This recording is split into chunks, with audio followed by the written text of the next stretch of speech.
Hello, and welcome to another session of monitoring and evaluation. You've already done the basics, you've done the intermediate, and now we're in the expert. You've done a couple of sessions before this. This session is going to talk about decision making. If you're in this session, you already know that monitoring and evaluation is very critical. A lot, trillions of dollars are spent every year in that. And the big change that we find is mainly in how things are managed, how a decision is taken. You're going to be a leader, or you're already a leader in huge projects. Maybe some of you are in small projects, but it doesn't matter. Decisions have to be taken at all times. You take decisions in your life every day. What should I eat? What should I dress up? So in this situation, we are actually going to talk about what is decision making and what are the tools that you can actually use. I hope you're having a wonderful day. My name is Dr. Gopalkrishnan, and I am professor in the Bay Area, Silicon Valley in USA. Welcome. I hope you find this useful. So what are we going to talk about? We're going to talk about decision making and trade-offs. You can, remember, you got up in the morning and said, should I buy this shirt or another one? You had a trade-off. You decided what you want to do. We'll talk about the 13 steps and in M&E with an example. And then we're going to speak about something called root cause analysis and some tools that you can actually use. Okay. So what is decision making? You've all made decisions from the minute you were born. What traditionally, a very traditional decision making is what we call the PDCA. Plan, do, check, act. Okay. We all do this. Okay, I'll plan to do something, I'll do something, I'll check whether I did it, and then act on it. And this is the traditional method where it says describe the problem, challenge or opportunity. You could create a set of potential solutions or responses, right? Like, okay, I have a problem today, what should I cook? Solution could be, hey, let me go see what I have in my kitchen. And then maybe I can decide that. Then you collect the data. Then you evaluate each option. Then you choose an option. You take action. And then you evaluate the impact and course correct if needed. So in a traditional M&E, monitoring and evaluation, where remember we talked about monitoring is separate from evaluation. You have to decide what is the problem you're going to monitor, or you're evaluating in a separate thing. And how are you going to monitor this, right? So you could say, hey, I want to have a problem on how many children are going to school. I want to look at the quality outcome. I want to see how many students are going to school. What are they learning? That could be the problem. And you're monitoring that. So you've already done an intervention, a project is happening, and you want to know whether it's going well or not. So you will say, I have different ways of monitoring. I can ask each school level to collect data and send it to me. I can ask my regional heads to do that. I can go and have some kind of technology device which will collect the data for me, and I can monitor it in real time. Once you collect the data, and then you can evaluate the options, like, oh, this says so many people attended class, or did not, whatever. And then you decide, okay, I see some teachers are absent or haven't been coming, and I'm going to, based on the data, and I'm going to decide that maybe I should hire more people or train them or go find out what's wrong with that. And then you take the action. So this is the traditional method. Now, decision making in monitoring and evaluation has these 9 different steps. So you have to be very, very clear on your purpose and scope. So I'm going to stop here for a minute. think of a project you're working on right now, whether it's monitoring or evaluation, whatever it is. Just think about one, write it down. Okay. Now, I want you to write down, what do you think the purpose of that project you're doing is? What is the purpose? You have to be very clear. If you are clear on the objectives, it becomes easier to do things. Okay, within the purpose. Now, the purpose can be very, very broad, right? The purpose can be, I want to reduce hunger. The purpose can be, I want to reduce violence. But the scope has to be more, you're going down the funnel. It has to be tinier. So what is the scope? The scope could be, hey, the purpose is to reduce violence. The scope is within this community, within this time frame, against women, whatever that is, okay? So sit down, and again, I'm going to stop, or you can stop the video, pause for a minute, and write down what you think is the purpose and scope of the project you're doing, because that will help us, you can take decisions on that. Cool. Now that you know the purpose and scope, now you have to do a situation analysis. If it's in a monitoring situation, the project is already begun, there are some issues coming up, your subordinates are telling you, hey, this is not working, that's not working, or the results are just not coming there, or stakeholders are, asking you for analysis. So what is think of one particular thing that you want to analyze. Is it that you have to give reporting to stakeholders or to the people's investing in it? It could be that the people working under you want resources. It could be that the people working under you are not living up to their potential. So what is the situation that you'd like to monitor or evaluate? Again, pause here, write down your ideas, because that will help you make this more concrete. Okay, so you know your purpose, you know the scope. Now you've done a situation analysis. You said, hey, listen, I think the problem is whatever your problem is. Now you consult with stakeholders. So now be very careful here. Stakeholders, you have to decide, given that situation. Now, if your situation involves the donors, okay, and they're reporting, just focus on that. Don't get into your final customers, so-called customers, right? The ones who will actually get benefit from this. So be very careful, otherwise you'll get very, very muddled and you'll get too much information. So the whole idea is to focus and bring it down to something that is concrete. So let's say it is a donor issue you have. So you're going to, then consult with those stakeholders. You're like, hey, listen, these are the things you like. This is the reporting you want, or this is what you like. And this is what I've seen the issues. So what is your thoughts in it? So that be clear on that. Otherwise, you may have a particular situation and you've come up with, oh, I think this is a problem, but maybe they don't see that as a problem. Maybe it's secondary. So you don't have to sit down and actually work through all that. So take a minute and write down, for that purpose, for the scope, for that situation, who are your stakeholders? Okay, and again, pause, wait for a minute, whatever works best. Great.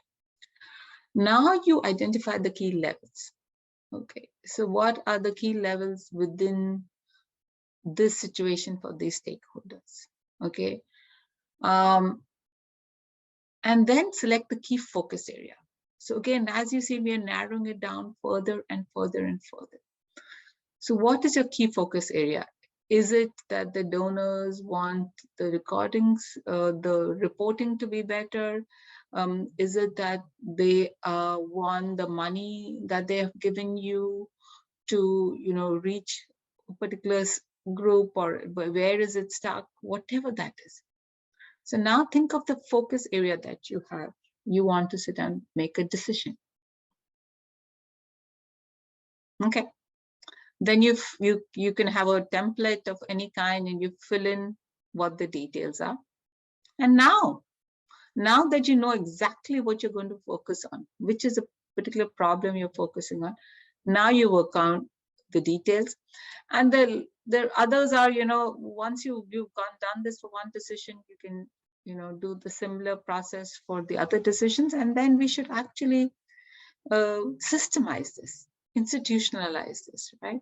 So you integrate the M&E horizontally and vertically. That means in an organization, above and below and across departments. It could be the fundraising department, it could be the actual operations department, the data analyst department, whatever.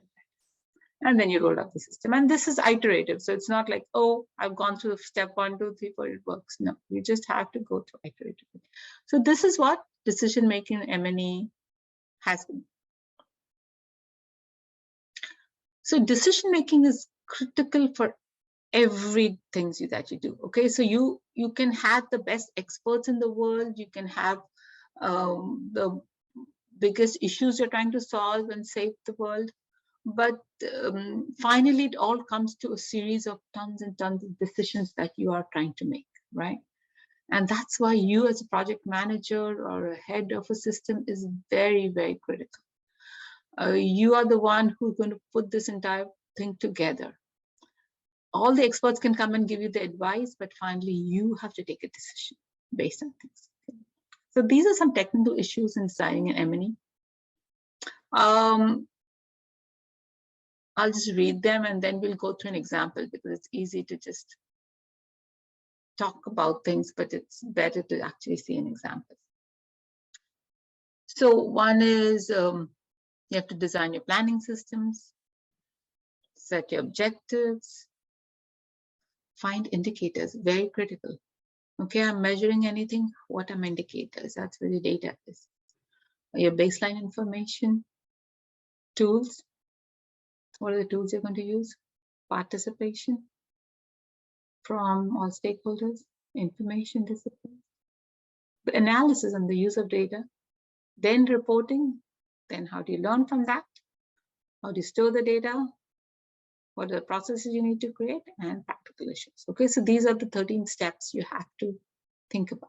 Okay, now let's just take an example. So here's an example by this particular author in Interact, and this is on a water thing. Okay, so let's just look at this for a minute and you can actually see this. So if you look in the grid, you have global, regional, country, program, project, a level. Okay, this is the level of operation. Now you have to decide which level. You could be at the global level, you could be at the project level, and decisions still have to be taken everywhere.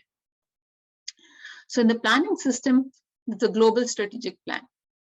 Okay, and if you go all the way to project, all project plans must be summarized according to a fixed template. So the global or regional have come up with a particular template, and all you're doing is sitting and filling those things up.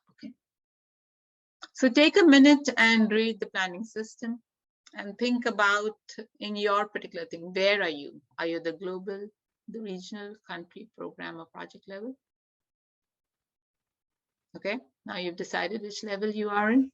And now you can decide on what is the planning system that you would. The second thing is setting objectives. Okay. So let's say, like, if you're at the program level, this would be program objectives are set for water, sanitation, and hygiene separately and need to conform to a fixed format. Okay, so this is an example of how can you set objectives. Now remember, all these have to be dovetailed into each other, right? So when the actual M&E happens, whatever level you are in, you have to make sure they connect with each other. So you have a planning system, you're setting objectives. Again, this is like the purpose and scope, very, very critical. And this normally takes a lot of time. It's not like, oh, I want to do this. I want to do water sanitation. People like, no. You really have to sit and think through. The groups come up together, whatever. Now, this is an example of water aid indicators. Okay, now this at a global level is very, very broad, but what happens is at the global level, they will actually sit down and say, we are coming with indicators. So indicators could be things like the percentage of people who have increased over 1 year on water sanitation, okay? Another could be the number of people at the, like they've said, hygiene and water separately, at the hygiene level. What are the levels? Are they 0, 1, 2, 3? What is a standard things? Where do you get these indicators from? Normally, if you are at the country or program or project level, you know, they've already given to you by the global. But if you're working at the global level, then you will probably look at other similar programs which have been done around the world. You can look at some research that has been done, and then you're going to actually do that. One very, very, very important thing here is that you have to be able to give indicators where you can really collect data, okay? Because what happens is you can say, I want to know how many people undergo domestic violence. Now, what if in your particular city or country or culture, it is very hard for people to go and ask people about domestic violence or get accurate data? You may go and ask a family, like, was in domestic violence? And they were like, no, we protect our family, we do not say such things. So even if you have a very straightforward question, people may not give you accurate results. So think of indicators which are practical, which can actually be collected, rather than thinking of these very broad, nice, fantastic sounding ones, right? We all want those, but then it's a waste of time and money and your efforts to be able to do anything. So indicators are very, very important, and we found that people have very good planning systems and objectives, but indicators, when they have these very fancy sounding ones, very good ones, but they're not practical, the entire thing will fail. So stop for a minute right now. Again, stop the video for a minute and think about at least one indicator for your project. What is one indicator that you would collect, which is practical and possible to collect for your decision, for whatever situation that you're thinking? Okay, I'm going to pause for a minute. Okay, great. And you can, of course, always stop the recording. Then the next is baseline information. Now, this is very, very important because, and this you have to do before you start the intervention. Sometimes people don't have this at all, and that kind of is an issue purely because you don't know how much growth has happened. So let's say in this particular case, if you wanted to know how many more people have water sanitation or hygiene sanitation, you need to know what numbers had before. So what had 40% had before, and you went up to 50%, you know you have made a 10% impact. But what if you didn't count the one before and you just 50%? You're like, oh yeah, we went to 50%, but from where? It could have been 49%, it could have been 51% and came down. So the baseline information is very, very important. So pause and think. Do you have baseline information for your particular indicators? Sometimes it's not there, you know, sometimes you're just trying to do something with just absolutely nothing. A lot of good M&E places, what they do is they will collect the baseline information before the intervention happens, before the activity happens. And I know it is hard, you know, when they have you have schedules and you have donors coming and saying, hey, start this right now. But I think most donors recognize that without the baseline information, they will not sit down and, you know, put money in there. So I think this is very, very important. And this has to come after the indicators because it's the same indicators. So if you're saying how many people had water sanitation, you'll ask the same question after that. So baseline information is very critical, and you have to set up processes and procedures for that. And tools, we'll talk a lot about tools later on, okay? Participation. So the next step is participation. So here, like if you're at the project level, it says WaterAid expects that partners should seek to engage underserved people in PME processes where possible. Okay, so this is one of the participation if you're at a project level that you have to. So think about your issue that you're facing right now. What is the participation level? Where are you at that level?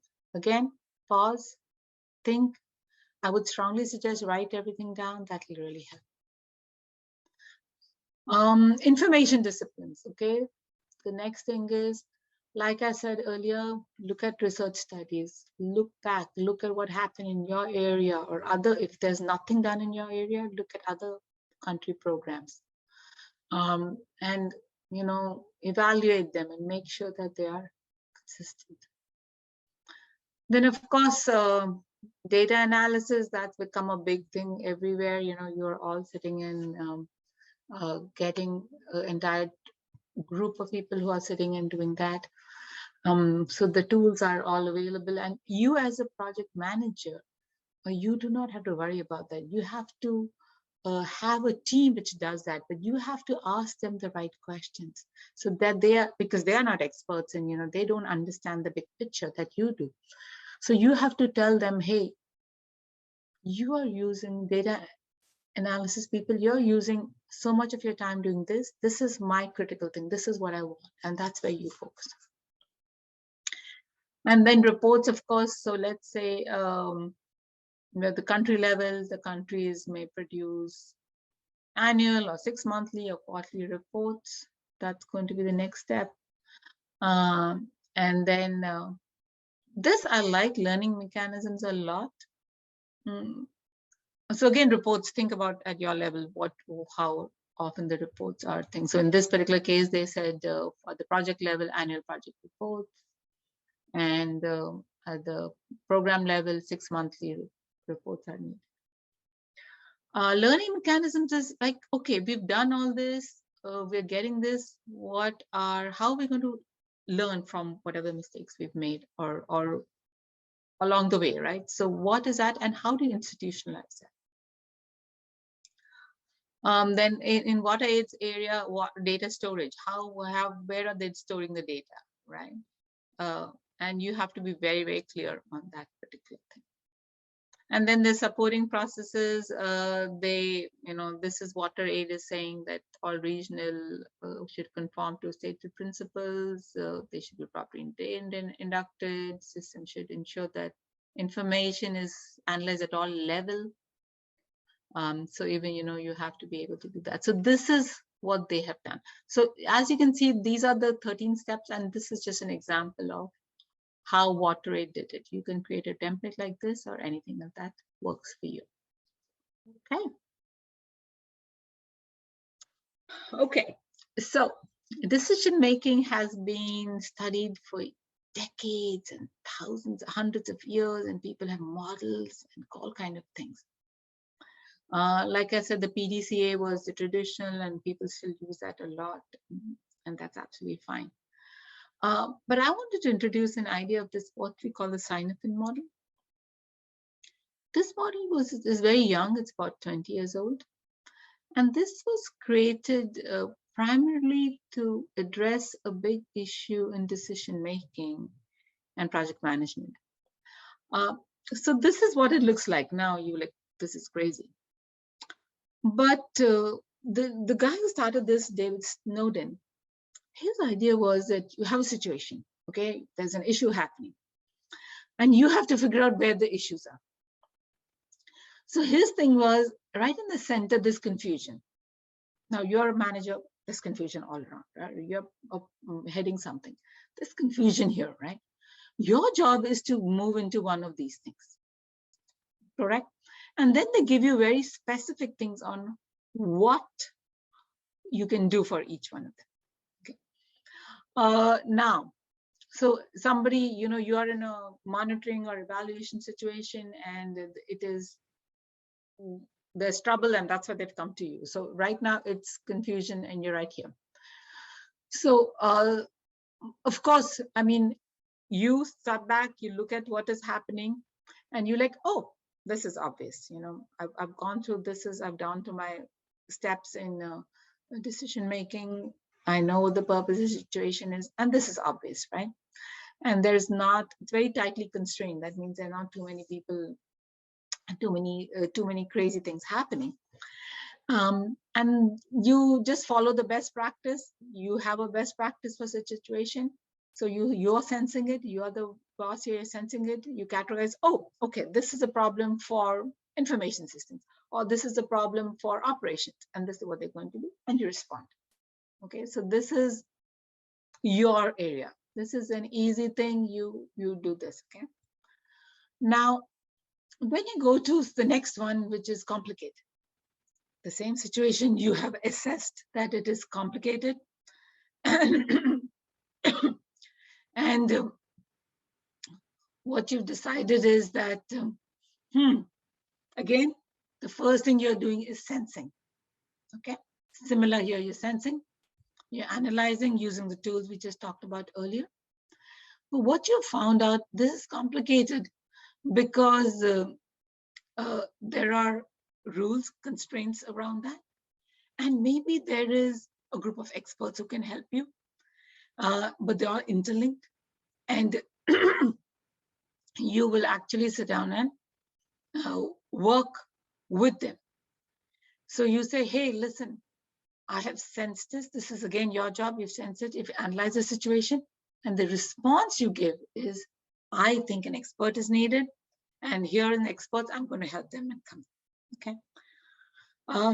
So this is the obvious, is something that you like, oh yeah, been there, done that, this is all your experiences talking here. You sense it, you categorize it, it's whatever problem you respond. Here you sense it, you cannot categorize it because it's complicated, but you analyze it and say, I think this is a group, and then you respond to that. So these are the good ones, these are happy ones. But what happens is when you come to the complex one is the next level, where you can't even sense what's happening. So you have to sit down and actually ask questions. You have to probe with all the people who are involved in this. Then you actually have to say, okay, listen, we are not thinking of the whole big problem. You're going to create the constraints. Okay, you're going to actually create the constraints. And then once the constraints have been created, so you're like, okay, I'm only focusing on this area. We're going to focus only on this. Now, remember, in the obvious, the constraints are there, so you can't do anything. Here, there are some rules, and maybe head offices or something, whatever. But here you are saying, okay, we are only going to focus on this. After probing, and then you sense it, and then you respond. Now, it could, once you've sensed it, then you can come to complicated or obvious. Okay, so you're moving again from here. Finally, you want to move everything here, but you'll be in a situation where things like this happen. So here you actually create the constraints, and then sense it, and then move it probably to complicated. Now, the last thing, sorry, this is crazy. The last thing is chaotic. Now, remember, we start with confusion. We don't want to come here. You want to be in one of these, but this can happen. This is absolutely thing. And that point, you don't have time to probe, to understand. You just have to act. Okay, this can be really, really chaotic. So you act, stanch whatever has to happen, and then you sense, and then you respond. In here, you will come up. This is where you will get more experience. Remember, this was your experiences helping you, and this was, again, some experience level. You can go to an expert, but here you're actually getting experience. So think of the Cynefin, the decision-making project, framework too, because don't assume that you'll always know the answers. It's not that everything will happen. So this is something to let you know, hey, this is how the world works. Great. So now let's talk about some tools for you. We talked about tools earlier. Let's talk about tools. So this is the root cause analysis. Okay. You're like, what is root cause analysis? So sometimes what happens is we look at a problem, somebody comes to us with a problem, and we solve that problem. But most of the time, it is a symptom. It is not the main problem. So it is a root cause analysis, a technique to solve the main problem, instead of just saying, okay, Band-Aid. Now, how do you know that you're actually solving the problem? So if the same problem comes up again all the time, then you haven't solved the root cause. So let's say a simple thing at home. You wake up your child to go to school every day, and every day it's a struggle every single day. And you talk to them, you tell them, okay, come on, this is what you can do. And it just never works. Every day you're just scrambling. You're probably more chaotic every day. So then you actually sit down and talk to them, and you find out that they've just been awake till 2 in the morning or whatever it is, right? Then you find out why were they awake till 2, and they may probably have some issues to discuss with you. And then you go down and find the real issue. Now, once you do, figure out the final issue, it could be as simple as, oh, my friends are not talking to me, this is happening, and that's why I can't sleep, and that's why I can't get up. You can address that issue, and then everything else follows. So if the same problem comes up all the time, then you haven't solved the root cause. So stop for a minute again and think of, in your work that you're doing right now, at your workplace or wherever that is, what is the problem which is coming up all the time? And you have to do a Band-Aid all the time. Just take a minute, pause, and write down the problem. Okay. So now you know, hey, everyone keeps coming to this problem, Now you know that's a problem that you have to focus on. So you know the problem first, right? Okay, so you've decided on the problem. Then you are going to look for some causes. You're like, why is this happening? And then we're going to deep dive to find the real cause, develop the solution, apply and check. Okay, you actually can check. So here are some techniques. So why do we use root cause? Because there's alignment with exactly our project, there's depth, and there's standardization. And you can actually go to this link and it explains more about that. So it's very important, because otherwise we're spending a lot of time and effort in monitoring and evaluation, sticking Band-Aids, but we're not focusing on the real problem, okay? But you may say, I have a lot of problems which are the same, where people are coming to me with the same problem all the time. Well, which one do I solve? So we do something called the gut analysis. The gut stands for G is gravity of the problem, U is urgency, and T is tendency for the problem to become bigger. Okay, it just kind of expands. Now, you've always heard, you must have heard of this thing, urgent versus important, right? What happens is people go, oh, right now, I want something done. And you're like, okay. And it seems urgent, so you do it. But you've spent a lot of your time doing the urgent ones, which may not be important, right? So you have to be careful about not spending too much time, especially as a leader, on urgent things which are not important. So you have to figure that. So write down the problem here. Whatever the problem is, you can have 5 problems, like we said. Give a check mark for gravity. Give a check mark for urgency, and you can do a scale of 1, 2, 3. So if it is 0, it's not very this thing, then you put a 0, then you put a 1, on 2, 3. Then you multiply these 3 numbers. Okay, and whichever is the highest number, start with that. So let's stop for a minute. What are we doing here? We're learning about decision making and trade-offs. We're learning about how to actually use the tools to be able to make better decisions. And right now we're talking about root cause analysis. And here we're talking about which particular problem you should solve. Okay. Now, what are the tools for root cause analysis? So we'll talk of a few tools. There are many, many more, but these are some really fun ones. Okay. So we're going to talk about these 6 today. The 5 whys. I love that. The challenger interview, role playing, flowcharts, fishbone diagram, and Pareto analysis. Now, you would like one better than the other, and you don't have to use all of them. You can use the one that's your favorite one, right? Whichever works best for you. So it's not like, hey, 5 whys works best with this particular rule. Sometimes it does, but you can actually use any of them. So let's go through each of these and get an example. Now, while I'm talking about this, think about any which apply to your particular thing. If you can use this tool for your particular project or issue or problem you're having right now, that would be absolutely wonderful. So in the 5 whys, step 1 is state the problem. Again, the problem you'll get from the gut analysis. Then you ask, why did this problem happen? So like we were talking about your child not waking up. Why did this problem happen?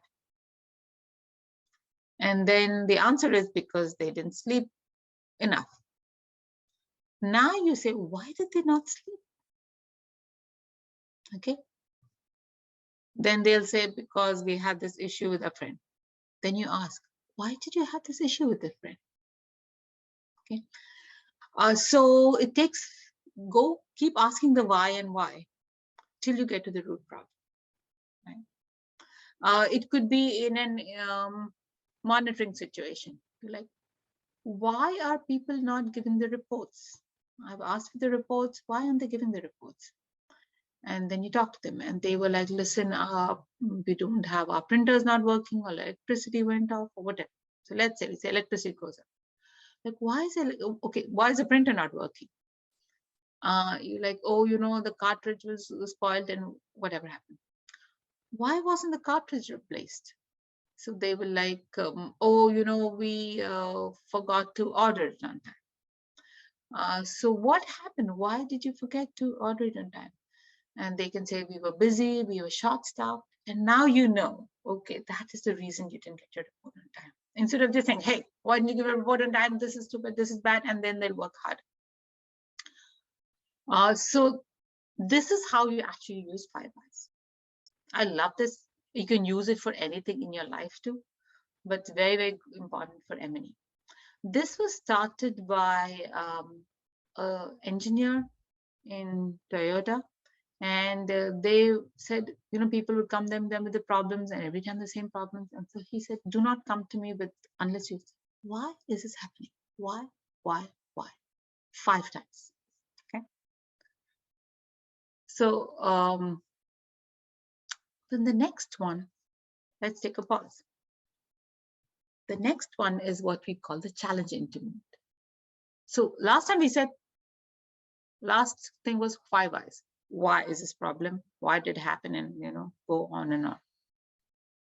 Here we're saying, why does it matter?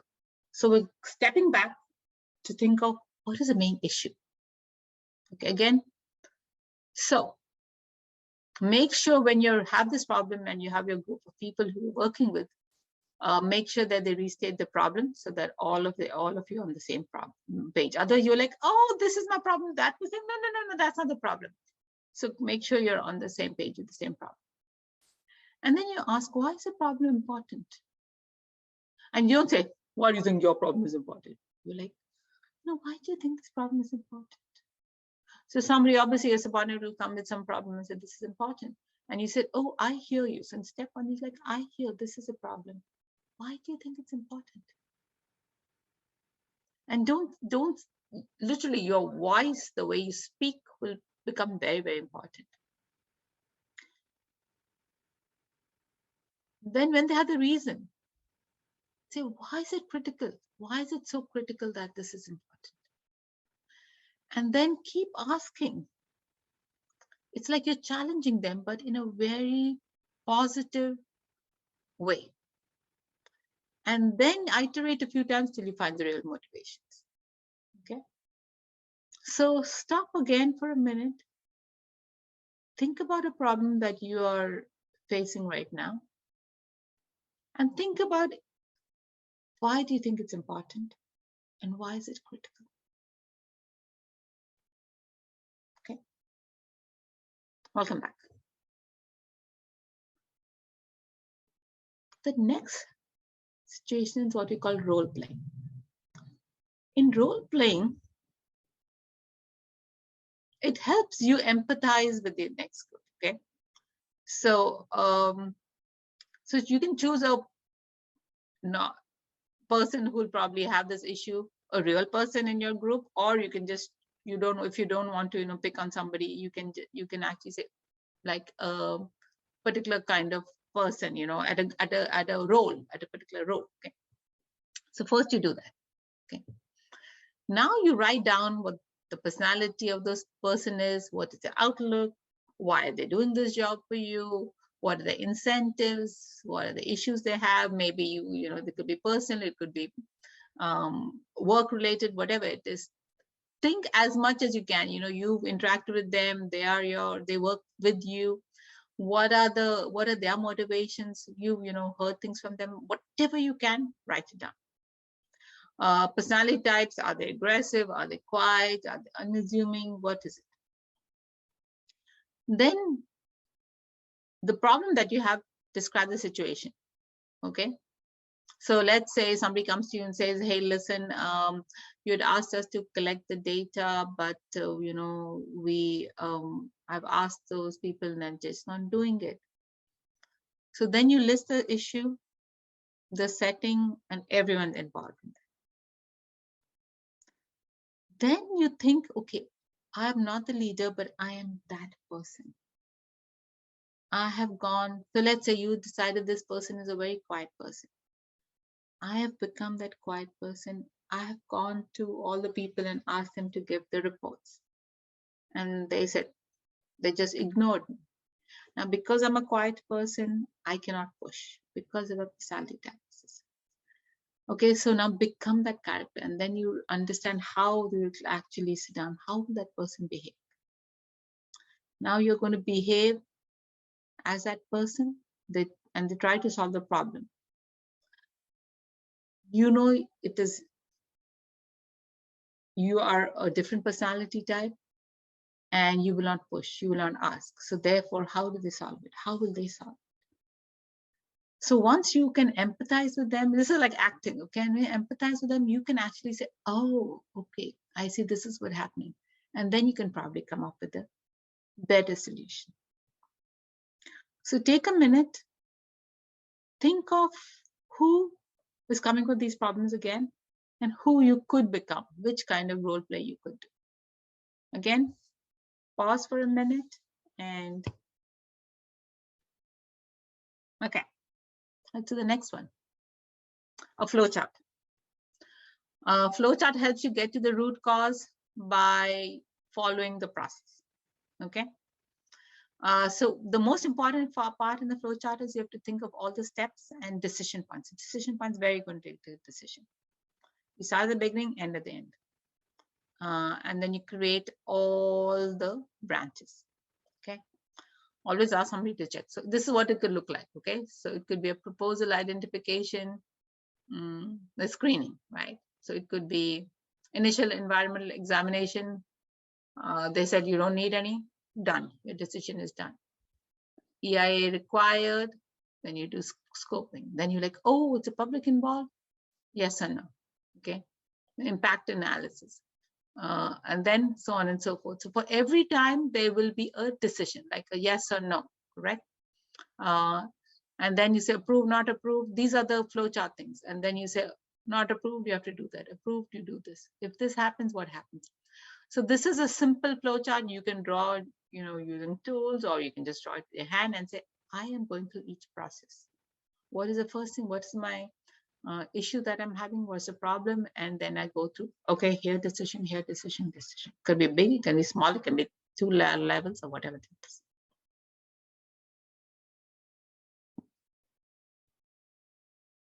Try flowchart. Flowcharts are very good and traditional, and this you've probably seen even in your younger years. You've even in school, you've probably done flowcharts. So this is a very standard thing.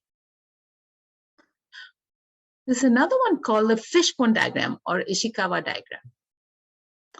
So here's the steps. State the problem you're having, then you have to make a skeleton fishbone. You're like, what is she talking about? I'll show you one in a minute. And make 6 spines: the measurements, materials, personnel, environment, methods, and machines. Then for each one, do a quick brainstorm and ask, how could this particular problem have occurred? And then you get into a group, find out root causes, and then we do it. So this is what it looks like. So here, so these are the spines. This is like a fish. It's like a fishbone. One spine here, spine, spine, spine. So we talked about materials, environment, management. And then you say, this is the primary cause, secondary cause. You write down. You write on the primary cause, yes, write secondary cause. And for all of these, and then you'll actually sit down and be able to figure this out. So this is your cause and this is your effect.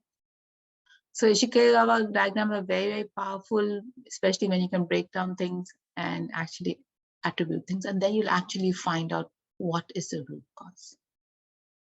Okay. So this is another very, very powerful tool that people use. And I know this is like, you're listening to this for 3 minutes and you're like, oh dear. But if you can notice, I have actually got links where here there's a link which will actually help you want to get into further detail.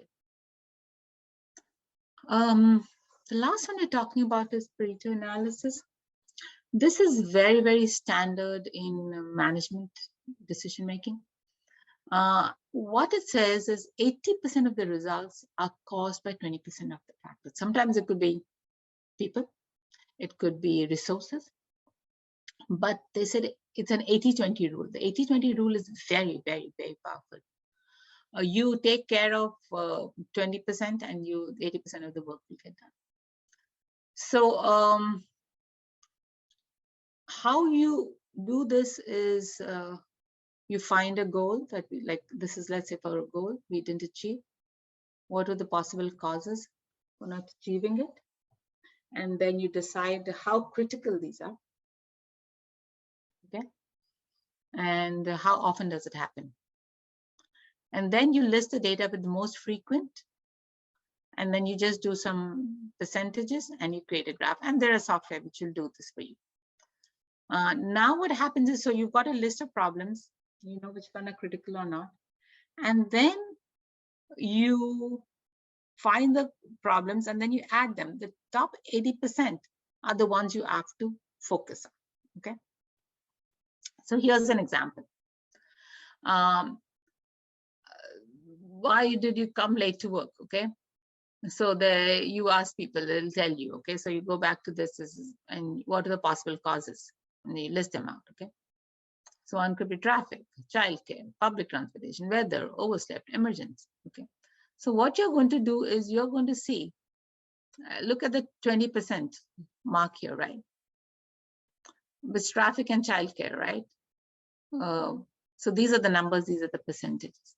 So these two are the ones that are causing people to arrive later, right? So you focus on these two, and this, yes, they're there, but not too much. So you just ignore them, right?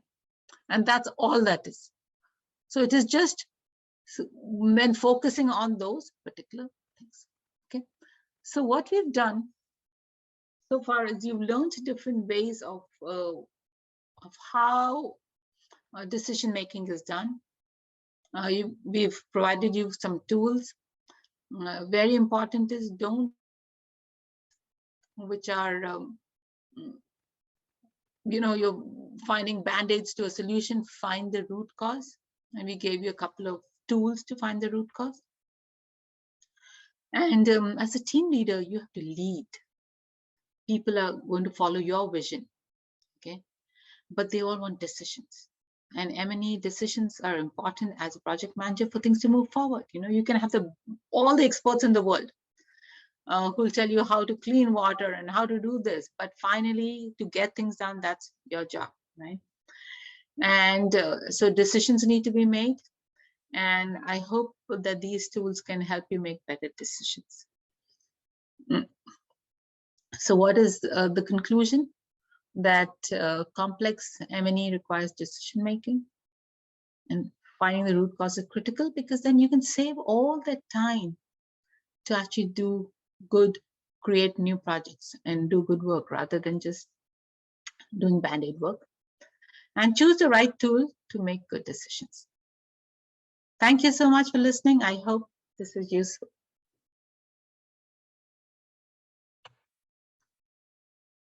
And I hope you get some rest from all this.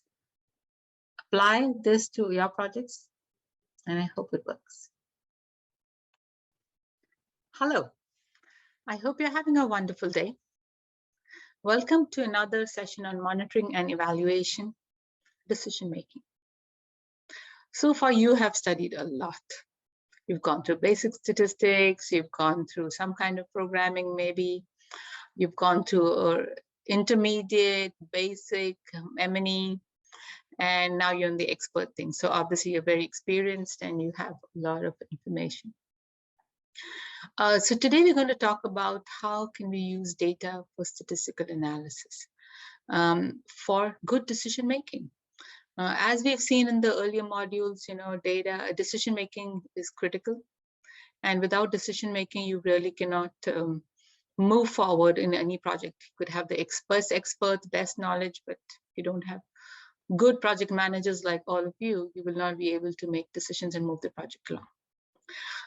But instead of making decisions based on gut, we've shown you different tools in the last session. You have to sit down and use evidence.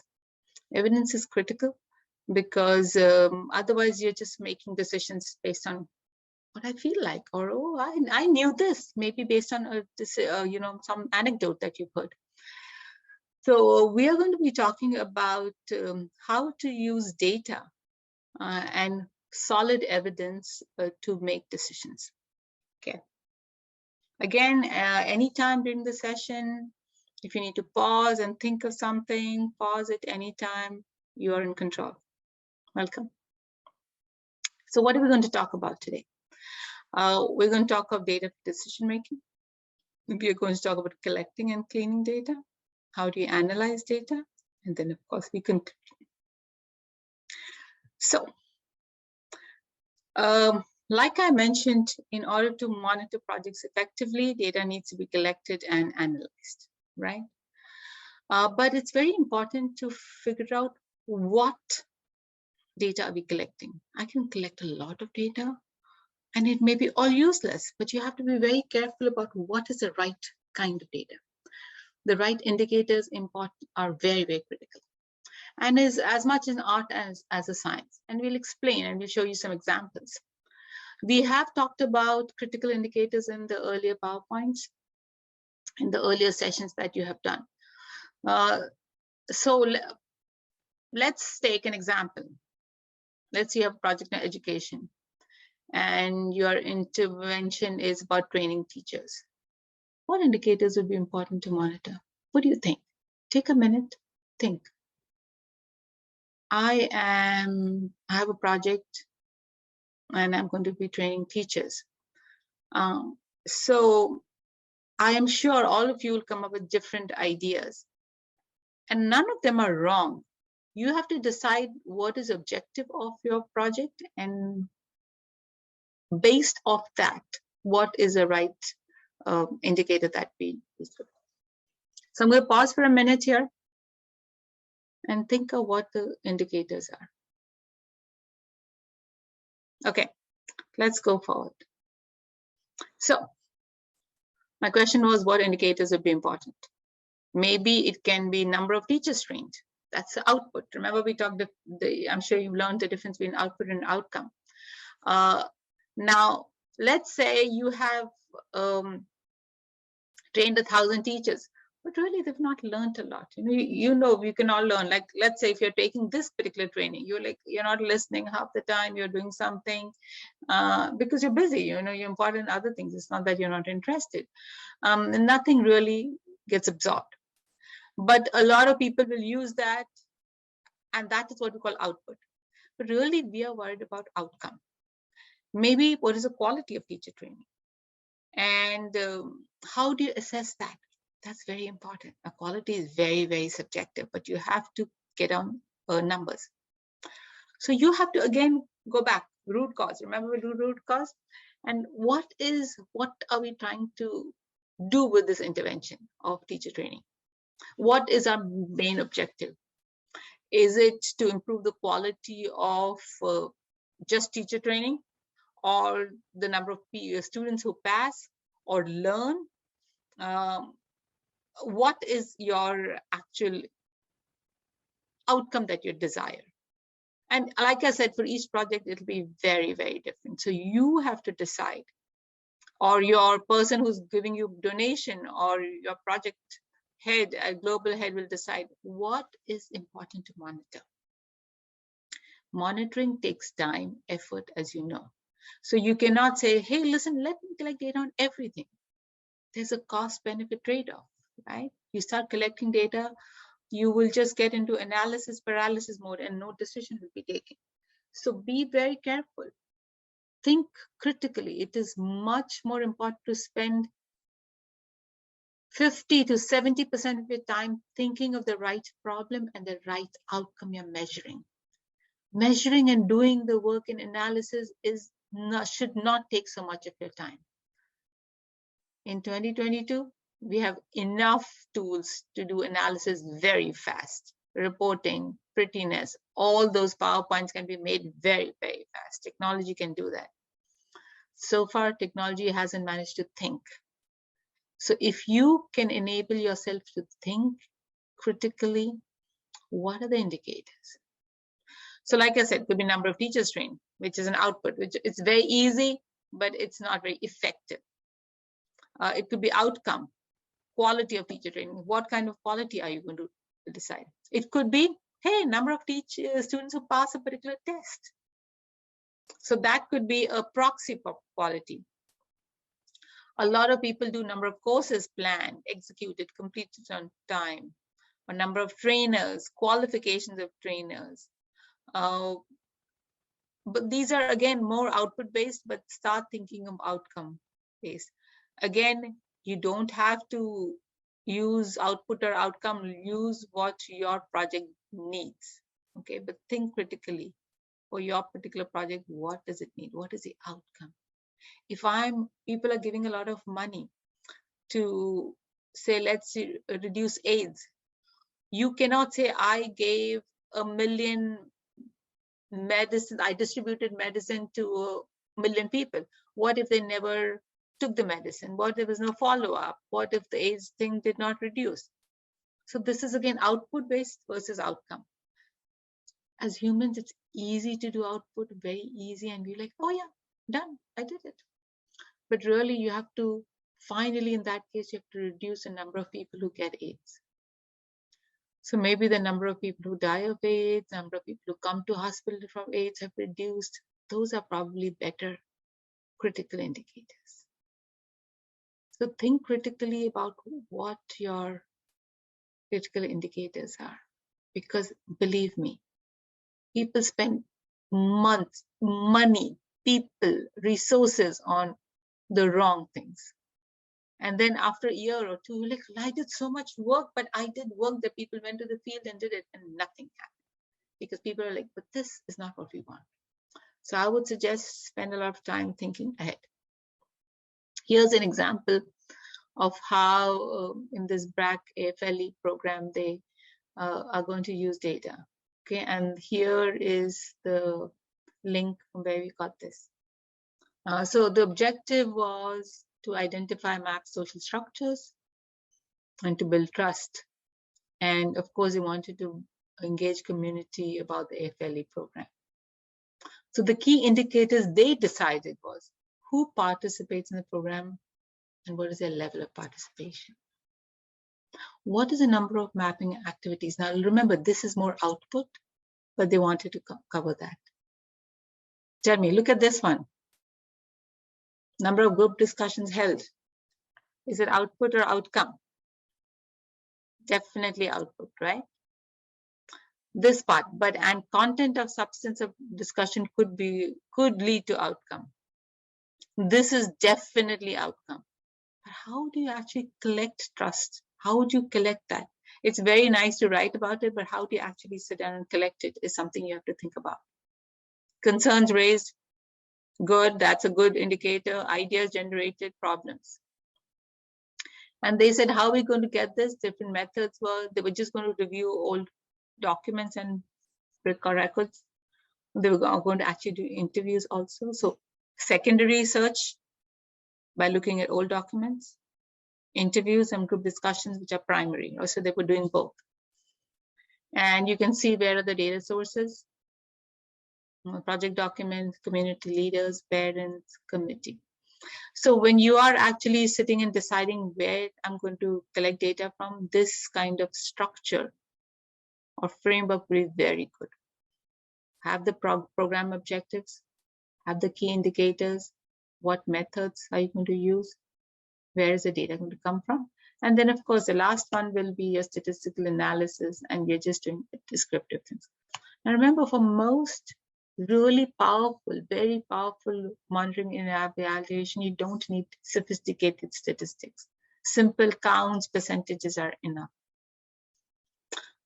So if you have a few minutes, take a sheet of paper, stop, pause the document, pause the video right now, and make one for yourself. Even if you manage to do the first two, I think that's very, very critical. We've already done this in the earlier session. If you can focus on this, what are the key indicators? You can use your root cause analysis. You can use the earlier things we talked about, but start focusing on outcome. Head office, your program head, or if you are the program head, maybe whoever your bosses are or your donors may want output related. But to be really effective, think of outcome. So again, let me reiterate. Trust built is outcome. Number of mapping activities is output. We get mired in this. Most of our time and life gets taken in this. But finally, we have to do this to achieve this. So how do we collect that is important. So how do you collect and clean? Like I said, choose indicators. Very, very, very critical. Spend your time identifying your problem, do your root cause analysis, choose your indicators. Then how will they be collected? What we call operationalize. How do you operationalize this idea? Let's say trust. How do you think you'll operationalize trust? And somebody can say, oh, maybe the number of times people in the community have shared their issues with us before and after the intervention. What kind of issues? Okay, that could be a good data collection technique, right? You can say, okay, if it's question of trust, before we started this, for the last couple of months or years we've been in this community, how much personal issues have they shared with us, or community issues? Then whatever program you're doing, and then after that you can check, did it increase or not? Yes. That could be one way to operationalize trust. Make sure if there is any standard templates. A lot of headquarters will come up with templates and say, this is what we want the data in. So that's very important. You can actually decide, oh my God, they want the number of training done or the number of discussions done. So you have to collect that. And you cannot do that after a month. You're like, oh my God, I forgot to collect data on that. You have to sit down and do it. You have to have a process set in place to be able to do that. Who's responsible for collection? Very critical. We're like, oh, this is just data. We'll all know. Why is it so critical? Why are these so critical? Because people make decisions based on data. If the data is wrong, if people at the front line give you wrong data, you are going to make decisions based on wrong data. And that, of course, will not be very good for the project. So you have to have standards. You have to decide who's collecting. You have to decide how frequently. You have to decide who receives the data, who collects the data, right? Collects the data, receives the data, and who makes decisions. These are things you should do before you start collecting data. This sounds like just a small little thing, but this is the heart of the whole thing. You mess this up, you do not do this well, everything after this is irrelevant. You can get reams of data, thousands of every minute of data. It has no meaning if you haven't done this correctly. So we've talked about indicators, operationalizing how do you collect that data, right? Remember the methods. And for each indicator, decide what is the data I'm going to collect. Decide who's responsible, how frequently it needs to be collected, who gets the data, and who makes decision. Okay, so you can say, hey, I cannot collect data on trust every minute. What I can do is tell the people who are interacting with the community that every time they share an issue with this, make a note of it. Okay, you can't go and ask them, okay, do you trust me? Nobody's going to say yes, right? You have to operationalize. Operationalizing could be the number of times they've said. And then, so all the people in the front line, you have to tell them every time they do this, make a note of it, right?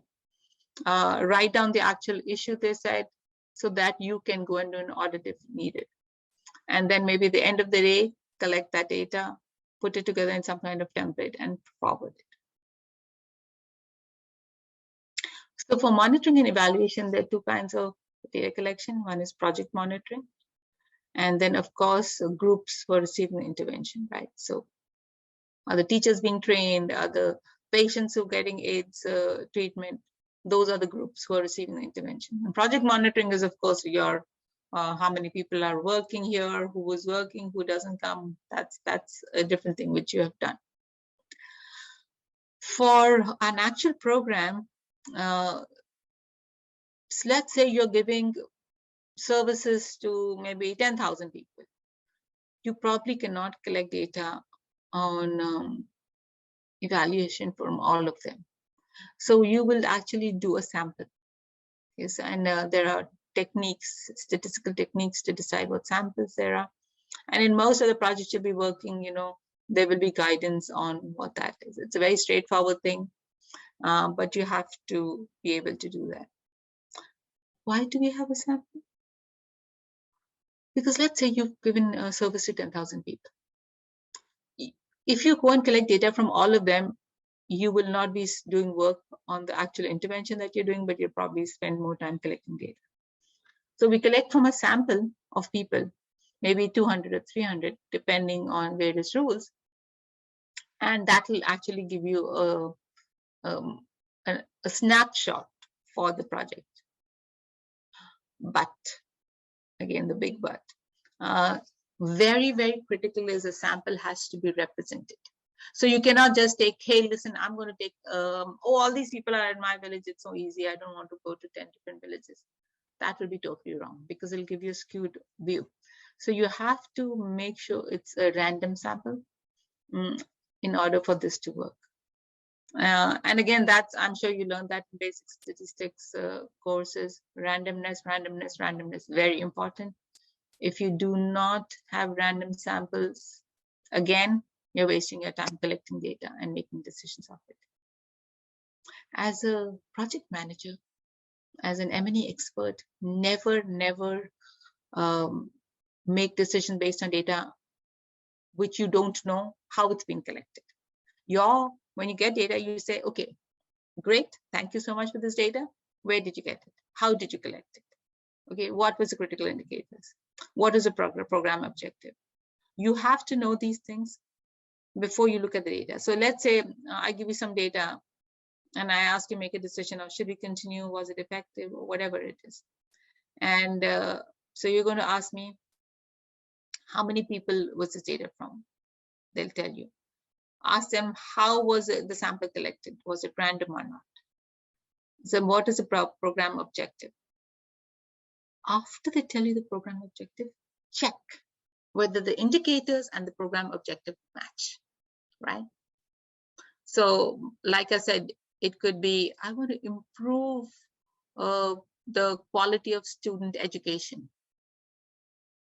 That is the objective. My intervention that I did, the program that I did was training teachers. So number of training teachers, number of teachers trained is an output. It's not a very good outcome. So make sure you're like, okay, if I only have data on number of teachers trained, that's not good enough. I need something else. Okay. And you send them back to collect some data. So when data is collected in the field, you have to check for completeness and legibility. A lot of people will write things or say things, and the collector may write data which is not very legible, it cannot read it. So while you're in the field, and at the end of the day, probably a supervisor could, randomly go to maybe 5 houses out of 50 and say, hey, listen, you wrote this, is this exactly what you meant? Not at the ones that you think are wrong. Of course, you should look at those, but randomly to make sure that these people will also do their job correctly and that the data collected is correct. But as soon as you fill your data in your survey or template, if you can make your people collecting data, look at it, spend some time while it's still fresh in their mind to sit down and make any changes in terms of understanding. Maybe it's some very critical indicator and they have not collected that. So they can go back and do that while they're there. Maybe something's inconsistent. You ask them, did you learn anything in the teacher's training? They'll say yes. And then after a couple of questions, you say, was it useful? They were like, no. Oh, so this is inconsistent. So you have to go back and look at those kind of things. If it's collected on paper, then they'll have to sit down and read it and, understand it. If it is on a computer directly, nowadays, a lot of you have iPads or on your mobile phones, you can actually input the data. So a good data collection technique could be, while they're entering the data, the machine itself, the software can say, hey, listen, this is inconsistent with something they've said earlier. Like another very simple thing that you can check for is, how old are you? And suppose somebody says, oh, I was born in 2005. And then later on, a lot of people will ask you, okay, what is your age range? And they check, say 20 to 25. And you're like, well, the machine will tell you there's something wrong, right? So this inconsistency is there. When you have interviews, group discussions, that is qualitative data. The earlier you sit down and transcribe it, the better it is. Because again, it's fresh in your memory. You're like, oh yeah, you're talking to them and that makes sense to you. But if it's not coded, you will lose that information. So this we've talked about already. Here's an example of, where female newlyweds say they seek treatment for, concerns about menstruation and other things. And so first of all, you code it as 1 is hospital, 2 is health center, and so on and so forth, right? These are the things that people mentioned. Maybe somebody was just talking and you asked them, hey, listen, where do you seek treatment? And they just said these, maybe across all the 100 people, these people gave this. So you coded them. This is what we call coding, okay? And it's not like hospital is better than friends or grandparents is better than village doctor, nothing. It's just a method of coding, so it's easy. And here they found that here, the higher the number, the more often men. So 6 people said for female discharge, they go to RSDP clinic, right? So this is what it was, but like only one person for delivery talked to the safe doctor, but maybe 6 talked to the hospital. So now this gives you a sense of, okay, now where are most people going? So, if you look at this, very few people go to mother-in-law or grandparents, right? You can actually sit down and figure out for various things what they're going to, and then you can make a decision on that. So let's say for delivery, you find most people go to the hospital followed by RSDP clinic. So if you have to do any kind of intervention, you can probably talk to these 2 things. You don't need to talk to the others, right?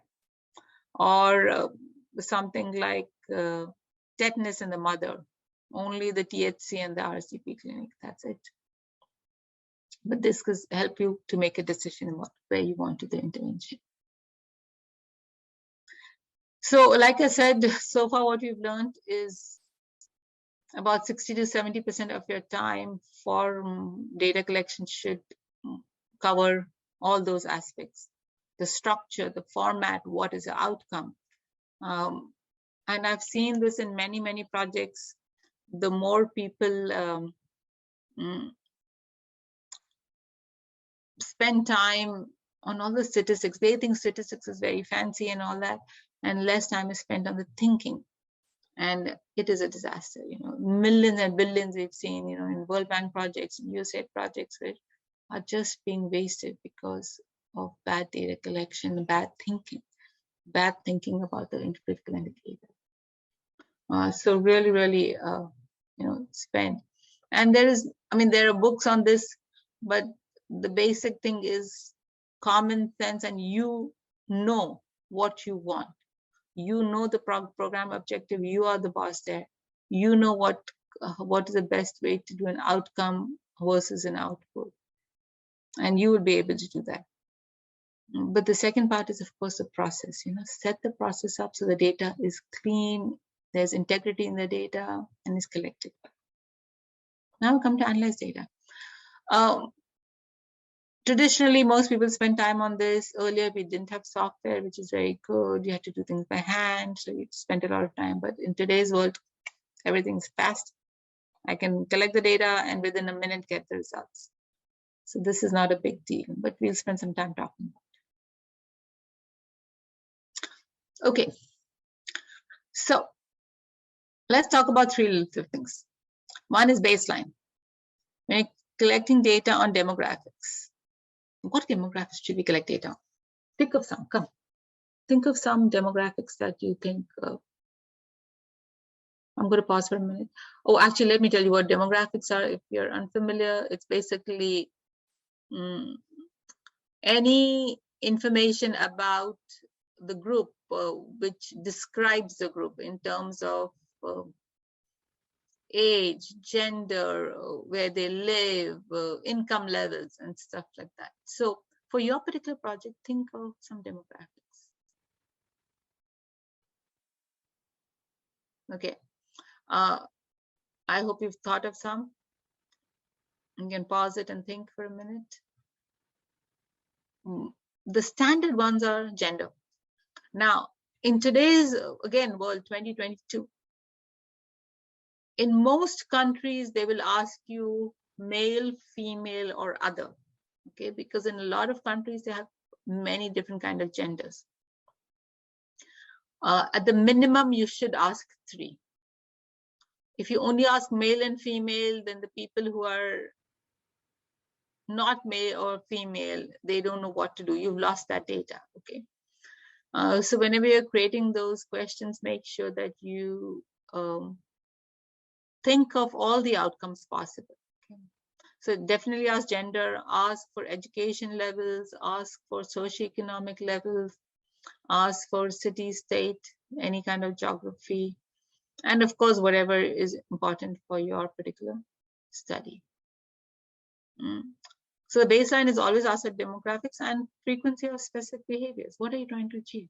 Right? It could be education, could be trust building, whatever it is. How often do things happen? Ask that always, okay? Ask and collect. In monitoring and evaluation, you will definitely cover on program quality, coverage, exposure, and program functions. In impact evaluation, talk about did the program achieve its results? And very importantly, what aspects can be attributed to the program? Okay, and we'll have an entire 3-hour module on that after this thing. Very, very critical. You can say you can go and do things and then you say, oh wow, look, great things happened, but maybe it wasn't because of your project, because of other things. So that will have an entire session. Here is an example of evaluation or training workshop. So let's say percentage of participants who match specified characteristics. What is the quality? Look at this. They are actually trying to some a little bit closer to outcome. And this is important. Percentage of learning objectives achieved. Okay, and this is a target. This is what you want to achieve. That 100% of learning objectives are achieved. Average quality score should be this, and so on and so forth. Okay, this is what you're hoping. How did you collect the data? So participant surveys, questionnaires, focus groups, and very important part, pre and post. So before that, how much you didn't know? After that. So let's say, suppose in this particular training we are doing right now, I will say, hey, if I had done this before this, I would say, okay, let's think of all the different ways of operationalizing a critical indicator. What is a critical indicator? What are statistical tools you can use? I could have 4 or 5 questions. At the end of this, I could have the same questions and say, let's see how much you've learned, and I could compare. And if you've learned all those things which you didn't know before, then I'll say this 100% objectives known. What if you knew 1 or 2 before, and then you learned, and you learned all 5, still have 100%. Okay. And now look at this. The actual performance, we wanted 90%, this was 50%. Now you, as a program leader, are going to look at this and decide what is the action to be taken. This is where you are going to be. Okay, and this is the action they decided for this. Here, remember, we wanted 100%, and here this participant knowledge increased by 10%. So then now you look at the areas where the participant is lacking and then modify. So you have to have the target. First of all, like I said, spend a lot of time on this, then decide your target, find the results of the actual performance, and this is where the gold is. This is where you are going to take decisions. You're like, okay, I have to sit down and do this because I want to, there's a mismatch here. Okay, this is an example of the analysis of the actual data. So when you're monitoring a project, of course, it's real results versus targets, just like we saw. Progress so far, so projected time frame. Okay, we have to finish this in 2 years. So far, what have we done? Results across sites. Okay, so many sites, what we've done. And control group analysis, which we'll talk about a lot in the next 4 hours. Not in this session, another one. But very basically, what is control group? Is basically telling you 2 groups have been made, 2 villages. 1 village does not get the treatment, 1 gets a treatment. If the group that gets a treatment after 6 months or 1 year, whatever time frame, improves, and this one does not, then you know your intervention worked. What if these people improve? The one did intervention, but the other one also improved. Then it didn't matter, your intervention didn't matter. Okay, so that's basically control group. This is a control group and nothing is happening, which has to be similar. So that's monitoring. So here is again comparing results to program targets. They've got the indicators. Look at this. Let's take an example. This is adaptive and Franco. Number of service visits by young adults, 500 in program year 1. But the actual performance is 600. You're like, yes.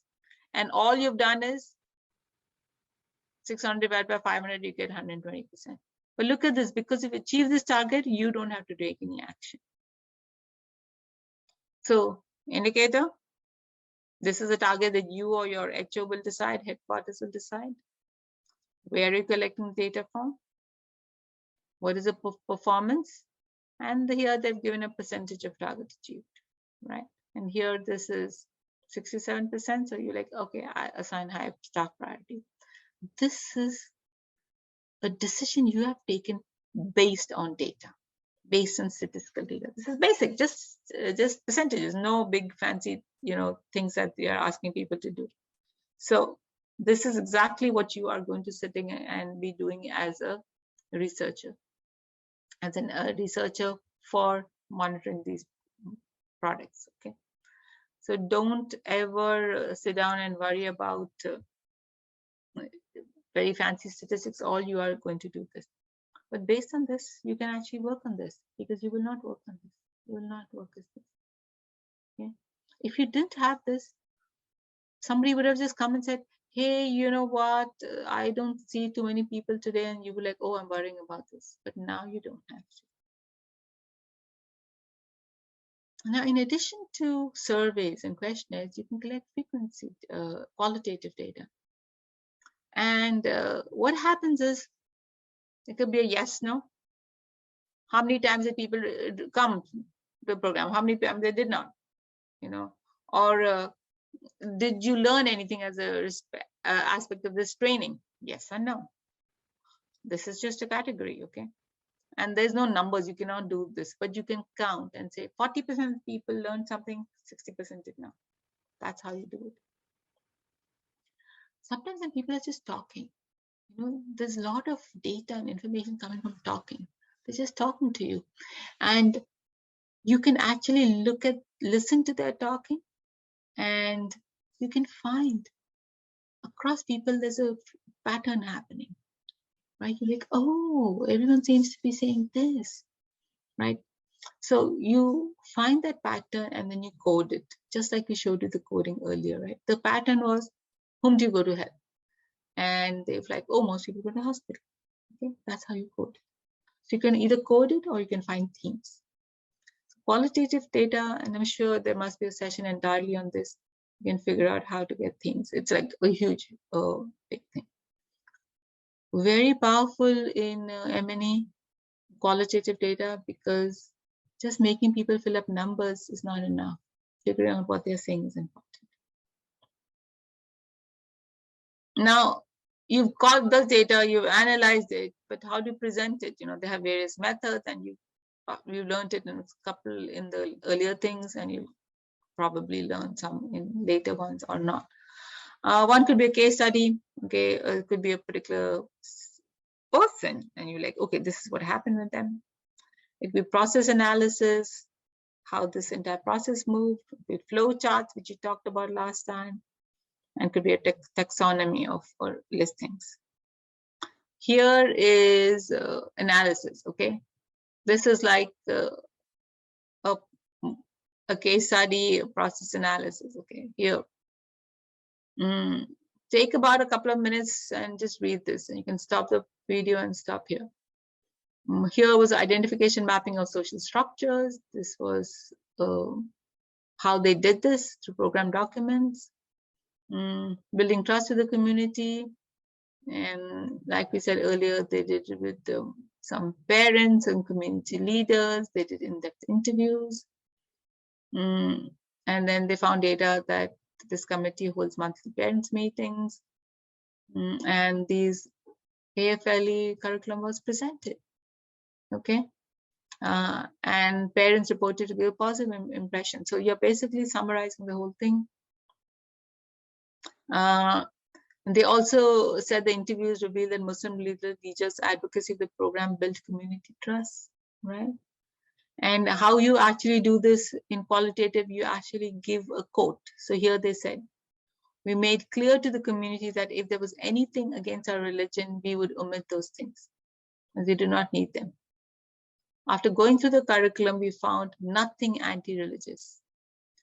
Rather, the content was useful and acceptable for the boys and girls.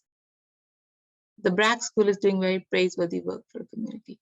So as you can see, this was something that one particular participant said. And this shows trust. So this was evidence. Now this is just one, but you can actually sit down compute numbers like this. Okay, you can code it or not. And they've given the time and date, how many sessions were held, and 90% of those planned were held. And for each site, they're telling you how many parents came and what was the percentage of meeting plans held. So like you can see now, this is again analysis. Site 4 wasn't very effective. Probably you'll have to do something there. Right? This is a perfect way of actually sitting and analyzing data. So that is qualitative, right? And we actually saw how you can do that. In quantitative data, the most powerful thing is descriptive. People will tell you, you do regression and HLMs and all those fancy words, just ignore them. This is very, very powerful. People ignore this and it is to their peril. Please, please, please focus on descriptive. I work with big data, with machine learning and all those fancy things, but I still think this is the most powerful thing that you can have. So in descriptive data, what do you need? There is some fancy words called univariate and bivariate. Uni means one, bi means two. Variate means variable. So if you're collecting data on one variable, how many teachers did the training? How many sessions did we have? It's one variable. And you can calculate the average, the median, the mode. Again, I'm not going to spend time because you've done this in basic statistics. Use percentages. Not a very fancy high-level statistics, but very, very critical. Standard deviation. How is the data spread out? What if in this last session, they took one quote? Maybe all the other, 20, 40, 50, 60, 70, 80, 90 per 100 parents were saying bad things. You don't know. So we need to figure those out. How are they saying things, right? So collect all the data so that your decision is not gut-based. It's not based on what one parent said, and all of them. Bivariate is cross-tabulation. If you have a lot of yes, no's, counts, do this and you can find a pattern. These are those fancy things that you'll find in statistical things that people like to talk about. Let's just go through this for a minute. Okay. Again, these are real examples of real things. So the early example of how many service visits to program facilities by youth. The data source is service statistics. Baseline value was 1550, follow-up was 4,000, and there was a change of so much, right? And what this is trying to show you, look at this. The baseline was this, the follow-up value was this. The difference is here, right? Is this difference due to random chance or due to your work? Okay, so statistically, we can actually find this difference and do some kind of statistics, and which will tell me whether it's significant. Significant means if it was randomly done, would it still happen? Okay, this says there's a 5% chance that your answers are wrong because of random things. Okay, this is a 5% chance. Again, your answers are wrong, right or wrong. Now here it says not significant. So the baseline value in this, though there's a 20% change, it says not enough. Not enough to say because this results could be due to other things, not due to the intervention. Here, you say, hey, this is 10%, but this is significant, but this is not, right? But they're saying that the difference between this is significant statistically. That means there's a 5% chance that the answer is going to be wrong, but there's a very high chance that this actually worked. Okay, so you don't have to worry about this number. I mean, of course, you can compute it, but from statistical things, you say this. Now, why would you want statistical things? So just remember one thing. This happens when you did not collect data from everyone. You collect data from a sample. right? So we didn't collect data from all 10,000 people, but only from, say, 200. And I am making a decision for all 10,000 based on this 200. That is the reason we do statistics and this significance things. Again, you've learned about significance earlier, so I'm not going to spend a lot of time on that. And if you've forgotten, it is basically the probability that a difference is larger than what would have been expected to occur by chance or random chance. Okay. So when you're using statistical data, always use this. If you've got data from everyone, you don't care about this. You don't care about significance. Okay. So here is one example of that. Now we come to the final things, which is how do you make decisions using statistics? So let's stop for a minute, pause. There's a lot of things you've said. But what is the main things? Think of a program objective.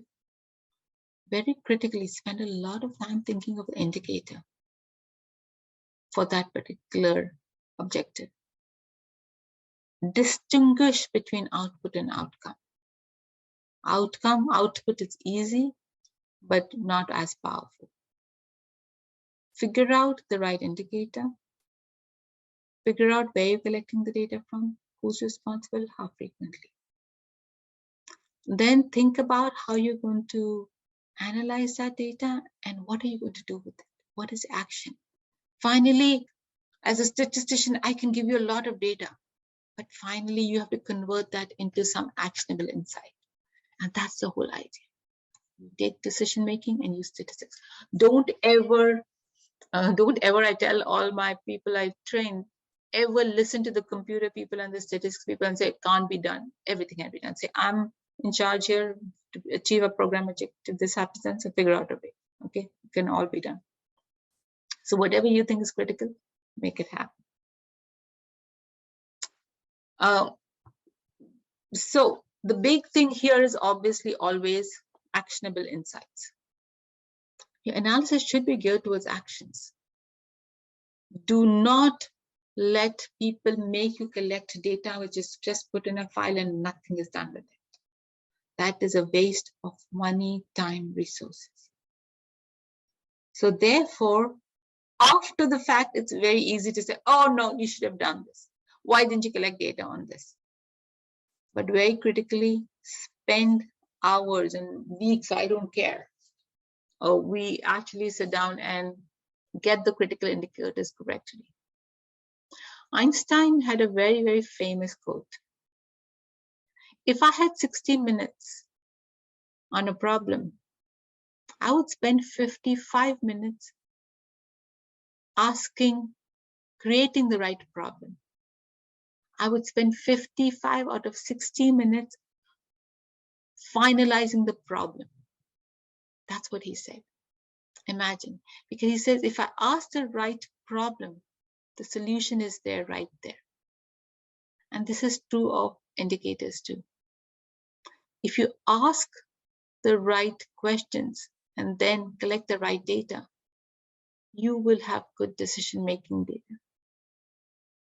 So the whole idea of this session was, please do not make decisions based on gut feeling, on anecdotes, or you see something as a leader, but collect enough data across space and time. Take that and use that to actually sit down and make results and decisions. Okay. Focus on targets. Choose indicators with care and thought. Make sure the data is accurate, not precise. What does that mean? People get hung up upon, oh my God, I have to get it to the right 97.2357%. Nobody cares. I've got 97%, I'm fine, right? That is precision. In most things, in monitoring and evaluation, precision is not important. Accuracy is important. Now, I can go collect data on ages, let's say, from people and say, how old are you? Now tell me exactly how old you are today. And they may say, I'm 24 years old, 6 months, 4 days, and 2 seconds. And you can collect data on everybody. And then they can sit down and calculate and say, I will give you the exact average age. It is 28 years, 13 months, no, 7 months, 30 days, 13 days, 2 hours, 1 second. That's very precise, but it is irrelevant. It is totally irrelevant. So focus on accuracy rather than preciseness. If, let's say you're a doctor or a nurse and you have to give an injection and you have to fill up, some amount of whatever the medicine is. At that time, precision is important. If you're an engineer, you're building something, precision is important there, but not in management. You want accurate, not precise. Experts get hung up on the preciseness. You are a leader, you have to think of accurate data. And of course, please, please, please, please collect data that you want to monitor. Please do not get hung up on, oh, I have so much data, I don't know what to do. Focus, focus, focus. These are various methods on quantitative data, what we call inferential statistics. Inferential means you are going to make a decision about a bigger mass based on data on a smaller mass. And you've probably seen this in your basic statistics. Here are different methods. What do you do to the data? Here, like in projecting, it's forecasting. Where did it come from? And you can say records or totals from site. How do you get the information? They said take totals and percentages, break it down. Then they're saying here, do some multiplication. How's it presented? Tables, graphs, 2 by 2. And what can you do? Again, this is where your expertise lies. What can you do with the information? So like when you're tabulating, you can compare different members of the same category. Remember demographics, very important. Here, you're cross-tabulating. Cross-tabulating is, remember, when you have 2 variables, compare different categories, such as age and user. Here, when you're aggregating, you can compare the totals with program targets. And here you can actually predict. So based on these particular methods, you can actually do this. And again, you've done an entire session. If you've forgotten this, go back and look at your basic statistics, and I'll be able to tell you how to do this. Good. So now I hope this helped you learn a little bit about how to use data. Again, this is very broad, but I want you to focus that complex monitoring and evaluation requires decision making. Always use data and evidence, and also use qualitative. Don't just focus on just statistics, and focus always on actionable analysis. Okay, that means the data you collect, the decisions you make should be actionable. Something can be done about that, and we've shown you examples of how that can be done. Good luck, and hope you can manage to do a great M&E. Very critical for all of us. We are relying on all of you to do this very well.